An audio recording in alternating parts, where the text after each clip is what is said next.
జగన్ పథకాలు ఎలా ఉంటాయంటే 70-30 పథకాలు. మీకు మద్యపాన నిషేధం ఇస్తానంటాడు, లేదంటే అమ్మఒడి పథకం ఇస్తానని చెప్పాడు.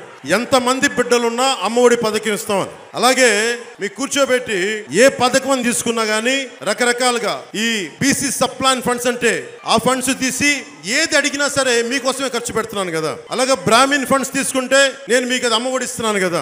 ఇది ఎలా ఉందంటే, నేను చిన్నప్పుడు చెన్నైలో సినిమా చూశాను, గౌండమణి సెంధిల్ ఒక సినిమా ఉంటది, ఇద్దరు కమెడియన్స్ వాళ్ళిద్దరు. గౌండమణి అనే వ్యక్తి ₹1 ఇచ్చి 2 అరటిపండ్లు ఇస్తాడు. అరే మార్కెట్కి వెళ్ళి 2 షాప్కి వెళ్ళి కిరాణా షాప్కి వెళ్ళి 2 అరటిపండ్లు కొనుక్కురాను. గౌండమణి ఏం చేస్తాడంటే ఒక అరటిపండు తిని ₹1కి 2 కొని ఒక అరటిపండు తినేసి ఇంకో అరటిపండు పట్టుకొస్తాడు. ఎరా అన్న ఇదిగో అన్న అరటిపండు అని చెప్తాడు. గౌండమణి అంటాడు ఏదైనా ఇదేనా అరటిపండు, రెండోది ఇది అంటాడు. ఆ రెండోది ఇది అన్న. తను తినేసిన ఒక అరటిపండు ఎప్పుడు చెప్పడం. అలాగే జగన్ ఏం చేస్తున్నాడంటే తను డైవర్ట్ చేసింది, తను తినేసిన డబ్బులు ఎప్పుడు చెప్పట్లా. SC/ST సబ్ ప్లాన్ ఫండ్స్ అంటే ఈ ఫండ్స్ అవి కదా అంటాడు, మీ అమ్మఒడికి ఇవే ఇస్తున్నాను కదా అంటాడు. 56 బీసీ కార్పొరేషన్ సంబంధించి ఆ ఫండ్ ఏదంటే మీ పథకాల కింద ఇస్తున్నాను కదా అంటాడు. ఇది నువ్వు ఇంత మాటగాడికి అసలు పథకాల్లో నవరత్నాలు అనే పేరు ఎందుకు పెట్టావు? అది ఎప్పటి నుంచో జరుగుతుంది కదా. Amalapuram bar council lawyer Rajamani గారు చెప్తూ, ఈ రోజు జగన్ అనే వ్యక్తి కొత్తగా పథకాలు ఇవ్వట్లేదు, ఎప్పటి నుంచో కేంద్ర ప్రభుత్వం నుంచి, భారతదేశ ప్రభుత్వం నుంచి, రాష్ట్ర ప్రభుత్వం నుంచి వస్తున్నదే. ఇతను పేరు మార్చాడు తప్ప ఏమి చేయట్లేదు. జగన్ రాకముందు కూడా నా బిడ్డ ఇంజనీరింగ్ చదువుకున్నాడు,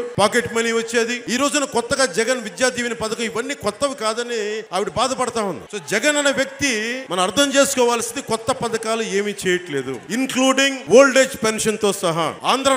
ఉమ్మడి ఆంధ్ర రాష్ట్రపు తొలి దళిత ముఖ్యమంత్రి శ్రీ దామోదరం సంజీవయ్య గారు ప్రవేశపెట్టింది ఓల్డ్ ఏజ్ పెన్షన్. ఈ రోజు జగన్ ప్రవేశపెట్టింది కాదు, వాళ్ళ నాన్నగారు ప్రవేశపెట్టింది కాదు.